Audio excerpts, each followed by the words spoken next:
Welcome to லக்ஷராஸ் kitchen. பாரம்பரியமான இனிப்பு வகைகளில் ஒன்றா இருக்கக்கூடிய ராகி சிமிலி தான் இன்றைக்கி நம்ம செய்ய போகிறோம். ராகி, வேர்க்கடலை, கருப்பு எள்ளு, வெல்லம் இதையெல்லாம் வச்சு தான் இந்த ராகி சிமிலி நம்ம செய்ய போகிறோம். இது செய்கிறதுக்காக ஸ்டவ்வில் ஒரு பேனை வச்சுட்டு 1/2 கப் அளவுக்கு வேர்க்கடலையை நல்லா வாசனை வர அளவுக்கு ஃப்ரை பண்ணி எடுத்து ஆற வச்சுக்கலாம். இப்போது அதே பேனில் 1/4 கப் அளவுக்கு கருப்பு எள்ளை நல்லா க்ளீன் பண்ணிவிட்டு தண்ணியில் வாஷ் பண்ணிவிட்டு ஆற வச்சுட்டு நல்லா பொரிஞ்சு வர அளவுக்கு ஃப்ரை பண்ணி எடுத்து இதையும் ஆற வச்சுக்கலாம்.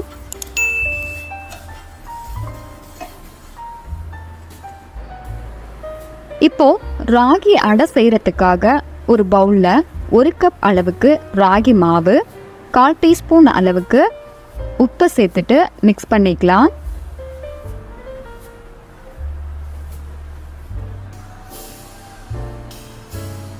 கொஞ்சம் கொஞ்சமாக தண்ணியை சேர்த்துட்டு அடமாவு பதத்துக்கு பிசைஞ்சு எடுத்துக்கலாம்.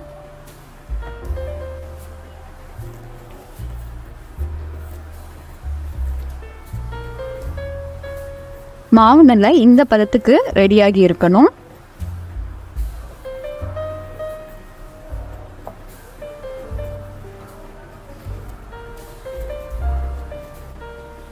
ஸ்டவ்வில் ஒரு தோசை தவா வச்சுட்டு 1 ஸ்பூன் அளவுக்கு நெய்யை சேர்த்துக்கலாம்.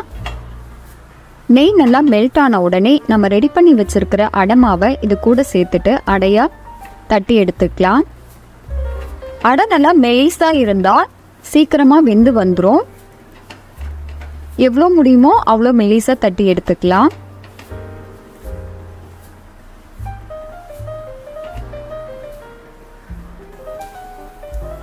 இப்போது மேலே நல்லா ஒயிட்டாக இருக்கிற இடத்துல திரும்பவும் நெய் இல்லைன்னா ஆயிலை சேர்த்துட்டு நல்லா ஸ்ப்ரெட் பண்ணி விட்டுக்கலாம். இப்போ இன்னொரு பக்கமாக திருப்பி போட்டு இதையும் நல்லா வேக வச்சுக்கலாம்.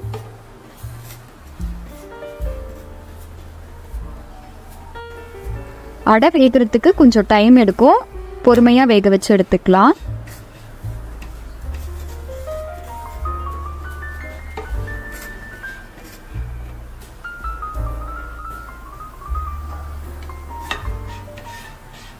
அடை நல்லா வெந்து ரெடி ஆகிடுச்சு. இதை ஒரு பிளேட்டுக்கு மாற்றி ஆற வச்சுட்டு மீதி இருக்கிற மாவுலையும் அடை செஞ்சு எடுத்துக்கலாம்.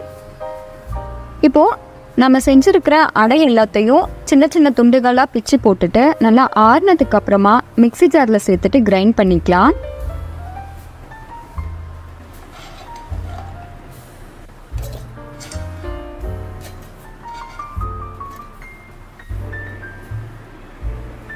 புட்டு மாவு பதத்தில் நம்ம இதை கிரைண்ட் பண்ணி எடுக்கணும்.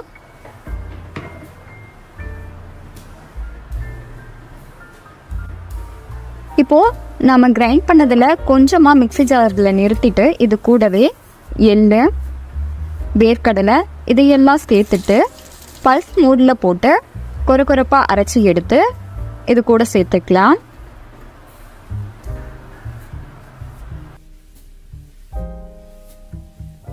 ஸ்வீட்னஸ்க்கு நான் 1/2 கப் அளவுக்கு வெல்லத்தை எடுத்திருக்கேன். உங்களுக்கு தேவையான அளவு இனிப்புக்கு நீங்கள் எடுத்துக்கலாம். அதையும் நல்லா கிரைண்ட் பண்ணிவிட்டு நம்ம ரெடி பண்ணி வச்சுருக்கிறது கூட சேர்த்துக்கலாம். இது எல்லாத்தையும் சேர்த்து நல்லா மிக்ஸ் பண்ணிக்கலாம்.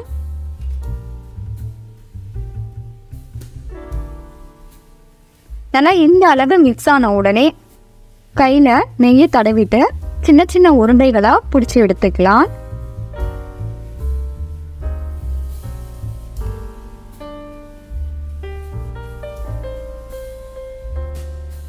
பாரம்பரியமான ராகி சிமிலி ரொம்ப டேஸ்டாகவும் ரொம்ப ஈஸியாகவும் ரெடி ஆகிடுச்சு. இதே மாதிரி நீங்களும் ட்ரை பண்ணி பாருங்கள். பிடிச்சிருந்தா லைக் பண்ணுங்கள், ஷேர் பண்ணுங்கள், கமெண்ட் பண்ணுங்கள். மறக்காமல் லக்ஷராஸ் கிச்சனை சப்ஸ்கிரைப் பண்ணுங்கள்.